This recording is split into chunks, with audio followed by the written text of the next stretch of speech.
ત્યારે મારા પપ્પા મને રિયાઝ કરાવતા અને એ પ્રમાણે હું ત્યાં સ્ટેજ ઉપર એ ગાતી. ડગર ચલત મોસે કરતરાર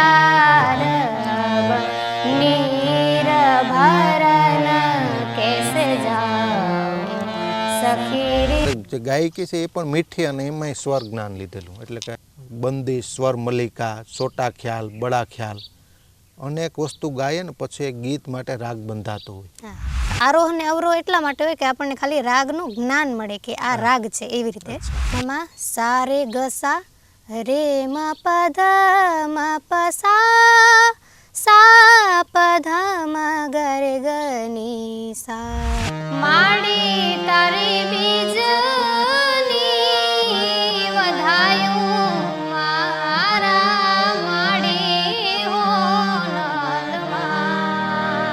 હમણાં મારું વિશારદનું પૂર્ણ થયું અને 12મું એટલે ભણવાનું પણ પૂર્ણ થયું. એ 18 વર્ષની ઉંમર થાય ને ત્યાં સુધી વોઇસ આપણું ચેન્જ થતું હોય છે. અને જો આપણે એ 18 વર્ષથી મેં પહેલાં જ ગાયેલું હોત તો વોઇસમાં ઘણો બધો ડિફરન્સ આવી ગયો હોત. એ લોહીનો નતો સંબંધ યા તો લાગણીની હથિયારી દોસ્તી નામે સમ ખાધા એવી ભાઈબંધી અમારી. કેમ કે શાસ્ત્રીય સંગીત શીખવામાં ખાલી ગાયન હોય પણ એના સાથે વાદનનું પણ આપણને વાદનનું પણ એટલું જ જ્ઞાન હોય. તો આપણે ક્યાં માત્રા કે ક્યાં તાલ ચૂકીએ કે એવું ન બને એમ. એકવાર ગોકુળ આવો માતાજીને મોઢે થાઓ ગાયોને સંભાળી જાઓ રે. ભજન ગાવા માટે ને પેલા સાધવું પડે છે અને આ ગરબાને એ બધા ગાઈ શકે, લોકગીત અને લગ્નનો માહોલ બંધાય એ લગ્ન ગીત ગાવાથી. તમારો જો અવાજ છે ને, અવાજ સુર એ જ એક માહોલ બનાવી દે છે, બાકી માહોલ બનાવવો પડતો.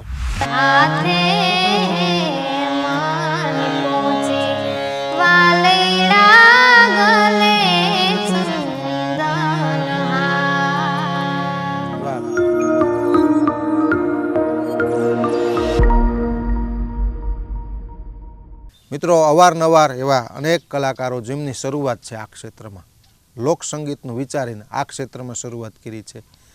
કોમર્શિયલ માટે નહીં, પરંતુ આપણી ભાતીગળ પરંપરા, લોકસંગીતના વિવિધ પ્રકારો, લોક ડાયરો હોય, દાંડિયા રાસ હોય, લગ્ન ગીતો હોય, આવા અનેક પ્રકારના છે ને લોકસંગીતના પ્રકારો છે. અને પરંપરાને વેગ આપવા માટે અનેક કલાકારો તૈયારી કરતા હોય છે, અનેકને સફળતા મળતી હોય છે. કાર્યક્રમમાં વારંવાર વાત કરતો હતો કે સતત આ ક્ષેત્રમાં સતત મહેનત કરો એટલે અચૂક એક સમય ઈશ્વર એવો આપતો હોય છે, અથવા તો એક દાયકો એવો આપતો હશે કે જેને ચમકવાનો, જેમણે દુનિયાને પોતાની કલા પીરસવાનો મોકો આપતો હોય છે ઈશ્વર. અને દર્શક મિત્રો, આપ જાણો છો, સ્ક્રીન ઉપર જે જુઓ છો કે કચ્છની પાવન ભૂમિની અંદર છે. આમ તો કચ્છ છે ને એ સંગીતનું વિદ્યાપીઠ છે, કારણ કે અહીંથી જે કલાકાર પસાર થાય છે, ભલે તે કોઈ પણ પ્રાંતનું હોય, પણ અહીં ગાયકી, આ ક્ષેત્રમાં ગાયકી ગાય ને એ હંમેશા સફળ થતો હોય છે. અવારનવાર અનેક કલાકારોને મળતા હોય છે. સ્ક્રીન ઉપર મિત્રો મારી જમણી સાઈડ આપ નિહાળી શકો છો. ખૂબ ટૂંકા સમયમાં ને નાની ઉંમરમાં મોટું નામ કર્યું છે એવા દેવલબેન ગઢવી આજના સુરીલા સંવાદ કાર્યક્રમમાં મિત્રો આપણી સાથે જોડાયેલા છે. દેવલબેન, ખૂબ ખૂબ કાર્યક્રમમાં સ્વાગત છે. જય માતાજી. દેવલબેન, પરિવાર છે અમારો, લોકોને ફક્ત એટલું કહેવું છે, વાલજીભાઈ એ દેવલબેન સરસ ગાય છે, પરંતુ દેવલબેને કેટલો અભ્યાસ આ ક્ષેત્રમાં કર્યો, કયા લેવલથી, કેટલી નાની ઉંમરથી શરૂઆત કરી ત્યારે સફળતા મળતી હોય ને એ તમામ વાતો જાણવી છે. મૂળ મુદ્દો એ બેન સહજ ભાવે કચ્છના છે દેવલબેન, એટલું ઓળખે છે. સૌરાષ્ટ્રમાં, ઉત્તર ગુજરાતમાં આ વિસ્તાર ઓળખતો હોય. તમારું ગામ, બેઝિક પરિચય, તમારા માતા પિતાનું નામ, ગામ, કયા વિસ્તારમાં રહો છો, અત્યારે ક્યાં રહો છો, મૂળ કયું ગામ, આવી વાતોથી શરૂઆત કરી. મારું નામ ગઢવી દેવલ છે અને મારા પપ્પાનું નામ છે વાલજીભાઈ અને મારા મમ્મીનું નામ છે પૂરબાઈબેન. આમ તો અમારું મૂળ ગામ માંડવી તાલુકાનું પાંચોટિયા ગામ છે, પણ અમે થોડાક વર્ષોથી અમે રાયણ ગામ, માંડવી તાલુકાનું જ રાયણ ગામમાં રહેતા. અમે ત્યાં મારો પ્રાથમિક અભ્યાસ રાયણ ગામમાં થયેલો છે અને ત્યારબાદ 9 થી 12 ધોરણનો અભ્યાસ મારો અહીંયા ભુજમાં જ થયેલો છે. મારા સંગીતના ક્લાસીસ અને ભણવાનું બધું અહીં ભુજમાં જ અત્યારે ચાલુ છે. બરાબર છે. સંગીતની તાલીમ પણ લીધેલી? હા. બરાબર. શાસ્ત્રીય સંગીત કે સુગમ? શાસ્ત્રીય સંગીત. અચ્છા. વિશારદ કરેલું. વિશારદ પૂરું કર્યું? હા. ટોટલ અભ્યાસ? ટોટલ અભ્યાસ પ્રાથમિક અભ્યાસ રાયણમાં કરેલું 1 થી 8 ધોરણ. અચ્છા. અને 9 થી 12 ધોરણ અહીં ભુજમાં, અને અત્યારે કોલેજ ચાલુ છે મારું અહીં ભુજમાં જ. બરાબર. બીજું વર્ષ કોલેજનું ચાલુ છે? હા, બીજું વર્ષ. ઓકે બેન, હવે આપણે શરૂઆત કરીએ બેઝિક ભાવથી. પહેલાં સંગીતમાં જઈએ આપણે. ગાવાની વાત. સંગીતમાં બાદમાં ગાવાની વાત, કે જે ગાવાની શરૂઆત માતા પિતાને આમાં રસ, એ ગાતા, ને તમને રસ કઈ રીતે લાગ્યો? હા, તો આમ તો મારા પપ્પાને ગાવાનો બહુ શોખ. અચ્છા, અને ભજન. હા, ભજનને. અને મારા બા એ પણ ઘરમાં ગાતા હોય ને હું એમને સાંભળતી, તો મને પણ એમ થયું કે ના, મને પણ એમ ગાવું છે અને આ મને પણ આવડે છે. આ જે ગાય છે એ મને પણ આવડે છે, એવી રીતે. તો હું 5મા ધોરણમાં હતી, 10 વર્ષની હતી. ત્યારે અહીં કચ્છમાં એક ચારણ લોકગાયક કચ્છ એમ ચારણોનો એક કોમ્પિટિશન યોજાયો હતો, અને જેમાં મેં ભાગ લીધેલો. અને ત્યારે તો મને આ નોલેજ નહોતું કે આ સ્વર કોને કહેવાય, પણ ત્યારે મારા પપ્પા મને રિયાઝ કરાવતા, અને એ પ્રમાણે હું ત્યાં સ્ટેજ ઉપર એ ગાતી. ત્યારે એ કોમ્પિટિશન હતો, એ ખાલી ગઢવી ચારણ સમાજ પૂરતો જ હતો. અચ્છા. તો એનામાં મારો ફર્સ્ટ નંબર આવેલો હતો. અને ત્યારબાદ અહીં સ્કૂલમાં જ્યારે ભણતી, તો સ્કૂલમાં પણ બધી જે કોમ્પિટિશનમાં રહેતી, અને સ્કૂલમાંથી હું રાજ્ય કક્ષાએ સુધી પણ ગયેલી છું એમ. અચ્છા, ગાયકીમાં? હા, ગાયકીમાં. અને ત્યારબાદ એક આ બધા કોમ્પિટિશનને પૂરા થયા, ત્યારબાદ એક કોમ્પિટિશન ગુજરાત લેવલનું આવ્યું. ત્યાં ગુજરાતનું હતું. અચ્છા, ગુજરાત લેવલ? ગુજરાત લેવલનું, અમારા ગઢવીનું જ, એવી રીતે. બરાબર. તો એનામાં પણ મારો ફર્સ્ટ નંબર, જુનિયરમાં ફર્સ્ટ નંબર આવેલો. બરાબર. ઓકે, એટલે ગુજરાત કક્ષાએ ચારણ સમાજમાં તો તમે આ કોમ્પિટિશનની બાબતમાં ટૂંકમાં નંબર પ્રાપ્ત કર્યો. હવે પિતા આમ પ્રોગ્રામ કરતા કે ખાલી નોર્મલ? ના, નોર્મલ ઘરે ગાતા. ઓકે. હવે તમને યાર એમ લાગ્યું હશે કે મારે આ ક્ષેત્રમાં જવું છે, સંગીતના ગુરુ, પછી કઈ રીતે શરૂઆત કરી વિશારદ થવા માટે? આમ તો 5 વર્ષ વિશારદ ના હોય ને? 7 વર્ષ. 7 વર્ષ સુધી. એ ક્યારથી શરૂઆત કરી? આ કોમ્પિટિશન પૂરું થયું તો આમ અંદરથી પપ્પાને એમ થયું કે આ લેવલ કરતાં આપણે કંઈક એનામાં શાસ્ત્રીય સંગીત, તો એવી રીતે થાય તો સારું એમ.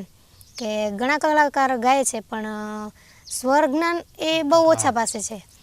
તો પપ્પાને એમ થયું કે ના, આપણે આ લેવલમાં જવું છે, પણ થોડાક વર્ષોની મહેનત બાદ આપણે જઈએ તો એ આપણું કંઈક અલગ રંગ આવે. તો હું ત્યારથી આ કોમ્પિટિશનમાં નંબર આવ્યા ત્યારથી સ્ટેજ પ્રોગ્રામ નથી કરતી ત્યાં સુધી મારું હજી શાસ્ત્રીય સંગીતમાં શરૂઆત કરી મેં શીખવાનું. અને મેં 7 વર્ષ 3 વર્ષ મેં પૂરા કર્યા અહીં માંડવીમાં. ચીમન સર કરીને હતા, એ ગુરુ પાસે મેં 3 વર્ષ કરી લીધા. અને ત્યારબાદ અહીં ભુજમાં ચતુરસિંહ સર અને જીગર સર અને કૃતિ મેમ. બરાબર. 4 વર્ષ અહીં ભુજમાં? અહીં 4 વર્ષ પૂરા કર્યા ભુજમાં. આમાં વોકલ કહેવાય ને, ગાયકી એટલે? હા, વોકલમાં. વોકલ કમ્પ્લીટ વિશારદ થઈ? હા. શાસ્ત્રીય સંગીતનું કંઈક વચ્ચે સાંભળીએ 2-4 લાઈન, એમાં આપણે એની સુવાસ આવતી શાસ્ત્રીય સંગીતની, લોકો પારખી શકે કે ના શાસ્ત્રીય સંગીતનું જ્ઞાન છે. આવું એક તો આમાં ગીત, પ્રાર્થના અથવા તો કોઈ એવું સંભળાવી દો. હું તમને એક બંદીશ સંભળાવીશ, તિલક કામોદની.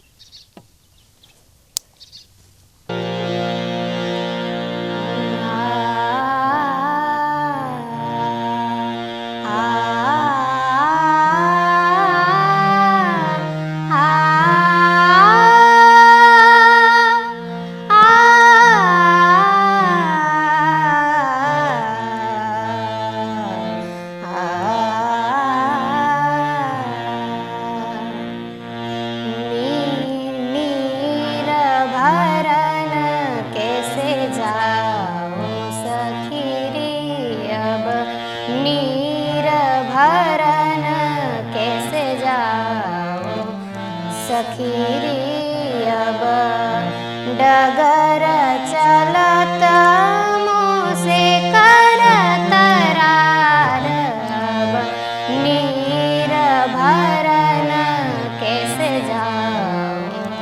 सखी रे अब निर्भरन कैसे जाऊं सखी रे अब। વાહ બેન, તમારી જે ગાયકી છે એ પણ મીઠી અને એમાંય સ્વર જ્ઞાન લીધેલું, એટલે કે આ વિશારદનું, એટલે બંને ભળ્યું છે. કદાચ આ જે ગાયકી છે ને, તમે દાંડિયા રાસ ઉપર ને આનો ખ્યાલ ન આવે લોકોને, આ તમે રજૂ ન કરી શકો, કારણ કે એ રિધમ ન હોય. અહીં બંને ભેગું થાય છે. અને બેન, આમાં શાસ્ત્રીય સંગીતમાં હું મળતો હોય કલાકારને, રાગ બાંધવા માટે પણ અનેક સ્ટેપો છે. બંદી, સ્વર મલ્લિકા, છોટા ખ્યાલ, બડા ખ્યાલ, અનેક વસ્તુ ગાઈએ ને પછી એક ગીત માટે રાગ બંધાતો હોય. આનું તમે, કારણ કે તમે ફ્રેશ સંગીત વિશારદ છો, થોડીક શાસ્ત્રીય સંગીતમાં જવું છે મારે. આ દરેક કલાકાર પાસે આ જ્ઞાન નથી હોતું. તમે ફ્રેશ આમાં થોડું સંગીત વિશે કોઈ રાગ બાંધવો હોય તો આના અલગ અલગ સ્ટેપ છે. બધા સ્ટેપ જરૂર નથી, પણ થોડીક એના વિશે બેઝિક માહિતી આપો. તો સૌપ્રથમ રાગની તો શરૂઆત એ આરોહ અને અવરોહથી શરૂઆત થતી હોય છે. ત્યારબાદ છોટા ખ્યાલ હોય છે. તો છોટા ખ્યાલમાં એવું હોય કે આપણને બધું જ્ઞાન, રાગનું બધું જ્ઞાન ન મળે એનામાં, અને એ ઉપર આપણને ખબર પડે કે આ રાગનું આ સ્વર આ છે એવી રીતે. અને પછી ત્યારબાદ એના પછી આવે બડા ખ્યાલ. બડા ખ્યાલ હોય ને એનામાં આપણને વિસ્તૃત જ્ઞાન મળે છે રાગનું, વિસ્તૃત જ્ઞાન મળે, જેના લીધે આપણે સાંભળીએ ને, ખાલી સ્વર સાંભળીએ ને તો આપણને ખબર પડે કે આ રાગ છે.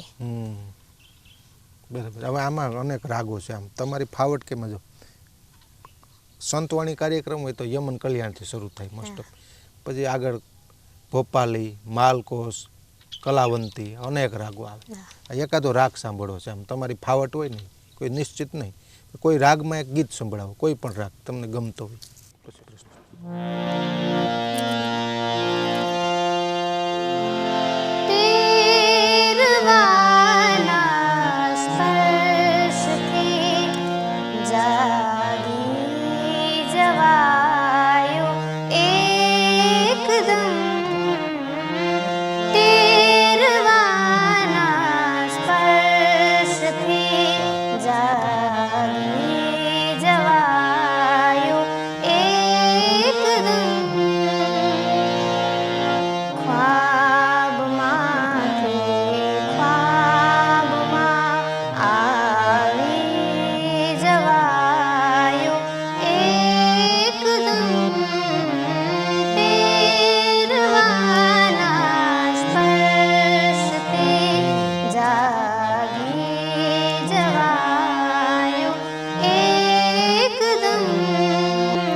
શાસ્ત્રીય સંગીતની વાત કરી, સુગમ સંગીત પણ સંભળાયું હતું. હવે આવું મૂળ લોક સંગીત કચ્છી અને અત્યારનું રનિંગ જે લોકોને ગમે છે, કારણ કે લોકોને એમાં રસ. આ એક સંગીતનો વિષય હતો બેન. હવે મૂળ વાત, પ્રથમ કાર્યક્રમની વાત કરીએ. એક બાજુ શાસ્ત્રીય સંગીત, એક બાજુ અભ્યાસ ચાલુ, એની વચ્ચે કાર્યક્રમમાં કઈ રીતે, આમ જાહેર કાર્યક્રમમાં ધીરે ધીરે કઈ રીતે શરૂઆત થઈ? પ્રથમ નાના કાર્યક્રમમાં જતા હશો, કંઈક મોકો મળ્યો હશે, એ વાત કરવી છે મારે. હા, તો મારું આટલો ટાઈમ ભણવાનું ને ચાલુ હતું, એટલે પ્રોગ્રામ તો એમ લિમિટેડ લેતા, અને ક્યાંક એમ મોટા, જેમ કે સમાજમાં ક્યાંક હોય, અથવા ક્યાંક આપણે માતાજીનો કોઈક પ્રસંગ હોય તો આપણે જેને ના ન કહી શકીએ એવા પ્રસંગમાં અમે ગાતા, મતલબ એમ. તો આ મારું વિશારદનું પૂર્ણ થયું, અને 12મું એટલે ભણવાનું પણ પૂર્ણ થયું. તો અહીંયા અમારે કચ્છમાં બેન શ્રી તારાબેનનો લગ્ન હતા, તો એનામાં ત્યાં મને બોલાવ્યો હતો, અને ત્યાં એક મારું સોંગ હતું કાનાને જોયા, તો એ મારું ઘણું ખૂબ વાયરલ થયું હતું. તો ત્યારબાદ મેં સ્ટેજ પ્રોગ્રામ કરવાનું ચાલુ કર્યું અમે એમ. પ્રથમ ત્યાં ટૂંકમાં? હા, પ્રથમ ત્યાં, એટલે એમ બધી જગ્યાએ જતા. કલાકાર છે. હા, તો ત્યારથી એમ સ્ટેજ પ્રોગ્રામ કરવાનું ચાલુ કર્યું એમ. બરાબર. કે બધી જગ્યાએ જવાનું એવી રીતે. ત્યારબાદ તો અનેક સ્ટેજ. હા, પછી તો રનિંગ. હવે રનિંગ છે. હવે રનિંગ. આ વિશારદ ચાલુ હતું તે પછી જ શરૂ કરેલા ને? હા, વિશારદ હતું ત્યારે એટલા સુધી એવું હતું કે આપણે એવું હોય કે 18 વર્ષની ઉંમર થાય ને ત્યાં સુધી વોઇસ આપણું ચેન્જ થતું હોય છે. અને જો આપણે એ 18 વર્ષથી મેં પહેલા જ ગાયેલું હોત તો વોઇસમાં ઘણો બધો ડિફરન્સ આવી ગયો હોત હા અને સાઉન્ડમાં ઘણા બધા અલગ અલગ જગ્યાએ અલગ અલગ સાઉન્ડ હોય તો એનામાં ગાતા હોઈએ તો એનામાં આપણો વોઇસ ક્વોલિટી બદલી જતી હોય છે. 100%. તો આ મારું 18 વર્ષ પૂર્ણ થયું, મારું ભણવાનું પૂરું થયું, ત્યારબાદ જ મેં આ ચાલુ કરેલું સ્ટેજ પ્રોગ્રામનું. બરાબર. હવે મને લોક સંગીતની વાત કરીને એકાદું ફેવરિટ તમારા મુખે સારું લાગતું એવું એક ફરીવાર કંઈક ગીત સાંભળીએ. હા, અમે અહીં નવરાત્રિ સ્પેશિયલ અમે એક આલ્બમ કાઢ્યું હતું MV સ્ટુડિયોમાં. તો તેનામાં મારું એક ભાઈબંધી સોંગ એ ખૂબ જ વાયરલ થયું અને લોકોએ ખૂબ જ એને વધાવ્યું છે. તો હું તમને એ સંભળાવીશ. સંભળાવો. એ લોહીનો નતો સંબંધ યા તો લાગણીની હથિયારી, દોસ્તી નામે સમ ખાધા એવી ભાઈબંધી અમારી. લોહીનો નતો સંબંધ યા તો લાગણીની હથિયારી, દોસ્તી નામે સમ ખાધા એવી ભાઈબંધી અમારી. એ હારે હરતા ને હારે ફરતા ક્યાં ગયા એ દિન, ભાઈબંધો મળતા નથી, ફોન કેમ કરતા નથી, ભાઈબંધો મળતા નથી, ફોન કેમ કરતા નથી. હસતા મોઢે જીવ આપી દે જાન કરે કુરબાન, દ્વારકા વાળો ખુશ રાખે તને મારા જીગર જાન. એ નાના હતા ને ભેળા ભણતા યાદ આવે દિન, કલેજાને કાળજે વાલા, ભાઈબંધો જીવથી વાલા, કલેજાને કાળજે વાલા, ભાઈબંધો જીવથી વાલા. સંગીતમાં રહીને ગાવું, સંગીતમાં રહીને ગાવું, લિપ્સમાં ગાવું. હવે તમારે તકલીફ થતી જો શાસ્ત્રીય સંગીતવાળો હોય ને રિધમ ઉપર આવે ને એને બહુ વગવડતા થાય. પેટી ઉપર ગાય તો નો પ્રોબ્લેમ, સંતવાણી કદાચ તમે ગાવ તો સૂર તમારે પાસે છે, પરંતુ રિધમમાં શું ટેમ્પો વધુ ઘટવું હોય. તમે શાસ્ત્રીય સંગીત શીખીને આવ્યા છો, આમાં શરૂઆતમાં અગવડતા થયેલી? આમ તો એવું ક્યાંય અગવડ ન પડે, કેમ કે શાસ્ત્રીય સંગીત શીખવામાં ખાલી ગાયન હોય પણ એના સાથે વાદનનું પણ આપણને વાદનનું પણ એટલું જ જ્ઞાન હોય. તો આપણે ક્યાં માત્રા કે ક્યાં તાલ ચૂકીએ કે એવું ન બને એમ. ટેમ્પો ના, એવી કોઈ આમ અગવડતા પડે જ નહીં. શાસ્ત્રીય સંગીત શીખેલા એટલે આપણને બેઝ જ્ઞાન બધું હોય, તો એનામાં આમ અગવડ ન પડે આપણને.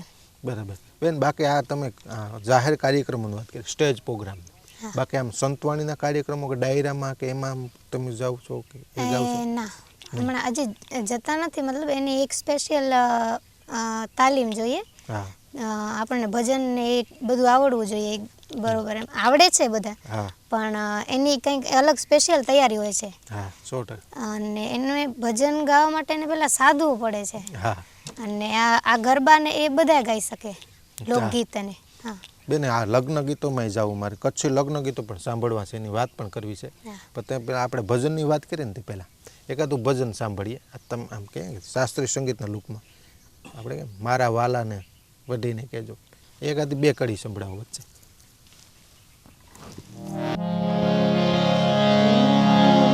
માને તો મનાવી લેજો હે ઉદાજી મારા વાલાને, એ વઢીને કેજો રે. એકવાર ગોકુળ આવો, માતાજીને મોઢે થાઓ. એકવાર ગોકુળ આવો, માતાજીને મોઢે થાઓ. ગાયોને સંભાળી જાઓ રે હે ઉદાસી મારા વાલાને, એ વઢીને કેજો રે. માને તો મનાવી લેજો હે ઉદાસી મારા વાલાને, એ વઢીને કેજો રે. વાહ, તો સવારનો જ માહોલ છે ને આપણે પ્રભાતિયું સાંભળ્યું. આ પ્રકૃતિ લોકોને ગમે છે. અને હું મોસ્ટ ઓફ જે સંવાદ કરું છું ને પ્રકૃતિની ગોદમાં લોકોને પ્રકૃતિ ગમે. કદાચ આ આપણે કોઈ સારી હોટલમાં કે કોઈ રૂમમાં સંવાદ કરીએ ને એનાથી આનંદ પક્ષીઓનો અવાજ આવે એ વધારે ગમે. હવે લગ્નની છત હોય ને તો એ લગ્ન ગીતો, ભલે દાંડિયા રાસ હોય પણ લગ્ન ગીતો ન હોય ને ત્યાં સુધી કંઈક અધૂરું લાગે. ગામડાની શૈલીની અંદર સરસ લગ્ન ગીત ગાવશો, કચ્છી લગ્ન ગીત પછી અલગ ટોન અલગ ગાવાનું. આ બધાથી કચ્છી લગ્ન ગીત કઈ રીતે તમે એના કાર્યક્રમો કરો છો એ થોડી વાત કરો. કચ્છી લગ્ન ગીત પણ ગાવશો, અમારા સૌરાષ્ટ્રમાં હોય તો એના પણ ગાવશો, થોડીક વાત કરો. લગ્ન ગીત એવો માહોલ છે કે એક લગ્નનો માહોલ બંધાય એ લગ્ન ગીત ગાવાથી. તો હું લગ્ન ગીત પણ ગાઉં છું. તો હું તમને એક લગ્ન ગીત સંભળાવું જે લોકોએ ખૂબ વધાવ્યું છે અને ઇન્સ્ટાગ્રામમાં એ વાયરલ પણ થયેલું સોંગ છે. હાથે માની પહોંચી વાલૈડા ગલે ચંદનહાર, હાથે માની પહોંચી વાલૈડા ગલે ચંદનહાર, ગલે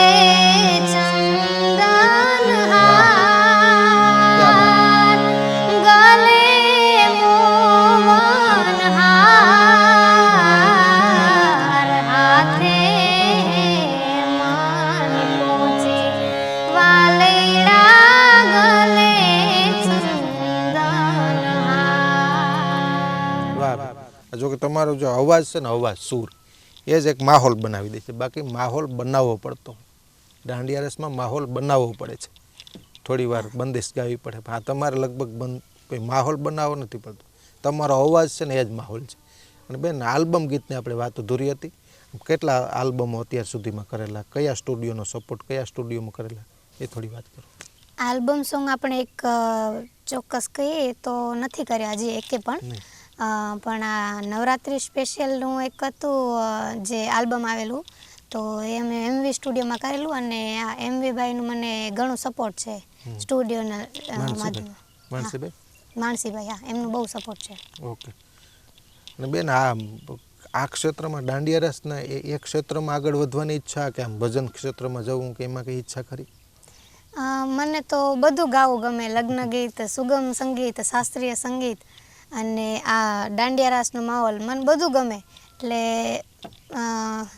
એવું ચોક્કસ નહીં કે મને આ ગમે ને આનામાં જ આગળ વધવું છે. બરાબર. અત્યારે સ્ટેબલ છો? હા, અત્યારે આ દાંડિયામાં સ્ટેબલ. આમ સારણ ગઢવી સમાજનો સપોર્ટ પૂરો? હા, પૂરો સપોર્ટ. બીજા અન્ય લોકો આ ક્ષેત્રમાં જો અનેક મદદરૂપ થતા હોય છે, પાય અને પથ્થર હોય છે. માતા પિતા સિવાય પણ અનેક લોકો મદદ કરતા હોય. આ તકે મારે યાદી કરવી, કોઈ એવા વધારે કાર્યક્રમ આપના થતા હોય એવા પ્રયત્ન કરતા હોય, કોઈ ઓર્ગેનાઇઝર હોય, કોઈનો સપોર્ટ ભૂલાતો હોય, એની યાદી કરીએ આપણે. આ સોંગ બધા વાયરલ થયા એના પછી ઘણા બધા ફોન આવે છે, પણ મહત્વની ભૂમિકા માતા પિતા સાથે ભાઈ અને ભાઈઓની ઘણી છે એમ. પપ્પા એ બધી જગ્યાએ એમના નોકરીના હિસાબે હાલી ન શકતા હોય તો એ બધી જગ્યાએ ભાઈઓ સાથે પ્રોગ્રામમાં હાલતા હોય છે એમ. બરાબર. બેન ખૂબ આનંદ આવ્યો આજના સુરીલા સંવાદની અંદર. હજી તો આમ તો શરૂઆત છતાં પણ કીધું ને કે આ સૂરનો લાભ દરેક લોકોને મળે. પડદા પાછળની વાતો, આ તૈયારીમાં સંગીત વિશારદ, આ લોકોને નવું જાણવા મળ્યું. લોકો વધાવે છે ગાયકીને, પરંતુ પાયાની મહેનત છે 10 વર્ષની. તમામ વાતો કરી, વાલાનું ગીત સંભળાવી, વાલપનો અને કાર્યક્રમ પૂરો કરી.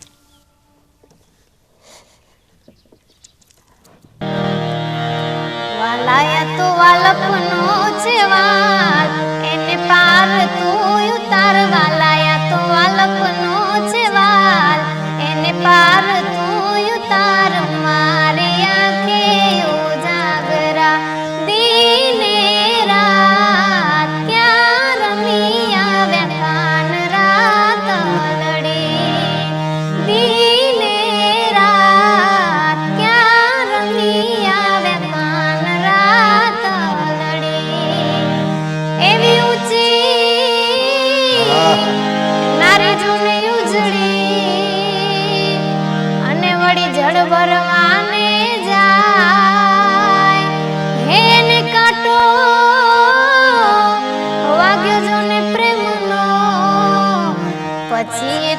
વીજોલા ખાયું મારી આંખે ઉજાગરા દિને રાત ક્યાં રમી આવ્યા કાન રાત લડી વાલાયા તો વાલપનો છે વાણ એને પાર તું ઉતાર મારી આંખે ઉજાગરા દિને રાત ક્યાં રમી આવ્યા કાન રાત લડી વાલા થોડો હરખ તો દેખાડ બડેલાને તું ન બાડ વાલા હરખ તો દેખાડ બડેલાને તું ન બાડ મારી આંખો જુએ કાન તારી વાટ દિને રાત ક્યાં રમી આવ્યા કાન રાત લડી. વાહ બેન, ખૂબ ખૂબ ધન્યવાદ. વલજીભાઈ, લોકોને ખ્યાલ નથી હોતો તમને બોલાવવાનું કારણ એ હવે દરેક દીકરી હોય ને એને પિતા નહીં બોલાવું વચ્ચે અમે ફક્ત 400 કિલોમીટર કાપીને આવ્યા પણ લોકોને કેમ પ્રેરણા મળે અનેક દીકરીઓમાં આવી કલાઓ છે તમારા જેવા પિતા હશે ને તો દુનિયાને કલાનો લાભ મળશે ગાઈ શકશે અને સંગીતમાં રસ છે અને રસ હશે એ તમે જોયો હશે કારણ કે આ પારખવું ને આ અઘરું છે થોડીક વાત કરો કેવડી હતી ત્યારે તમને લાગ્યું કે નહીં આ સંગીત ક્ષેત્રમાં આગળ વધશે અને યોગ્ય પ્રોત્સાહન મળવું જોઈએ? જી વિજયભાઈ, એટલે આમાં તો મને જ્યારે કોમ્પિટિશન કચ્છ લોકગાયકની જ્યારે શરૂઆત થઈ ને તો એની અંદર ફર્સ્ટ નંબર આવ્યો તો ત્યારથી મને એવું લાગ્યું કે થોડુંક મને પણ સંગીતની અંદર ઇન્ટરેસ્ટ કરો તો ત્યારે મને એવું લાગ્યું કે થોડુંક એનો જ્ઞાન હોય તો વધારે સારું રહે ને એના પાછળ થોડીક મહેનત કરી કે અલગ અલગ જગ્યાએ સારી મતલબ જ્યાં શીખવાડતા હોય શાસ્ત્રી તો માંડવીમાં 2-4 વર્ષનો એ કોર્સ કરાવ્યો અને એના પછી ભુજ વિશારદ મતલબ પૂર્ણ કરાવ્યો તો એના પાછળ અને મેં કીધું દીકરીને થોડુંક મતલબ એના પાછળ થોડુંક મહેનત કરીએ તો મતલબ સારું રહે તો એવી રીતે. તમારે કયા વ્યવસાય છે તમારો? હું લગભગ છેલ્લા 17 વર્ષથી 108માં જોબ કરું છું. 108માં જી, અને હાલમાં ભુજમાં મારું જોબ ચાલુ છે અહીંયા. અચ્છા, હજુ જોબ કરો જ છો? હા, 108માં જ જોબ કરું છું. બરાબર. પણ ખૂબ આનંદ આવ્યો વાલજીભાઈ તમારી સાથે વાત કરી અને ગીતો સાંભળ્યા. દર્શક મિત્રો, વાલજીભાઈ બધાનો ખૂબ ખૂબ આભાર. ધન્યવાદ.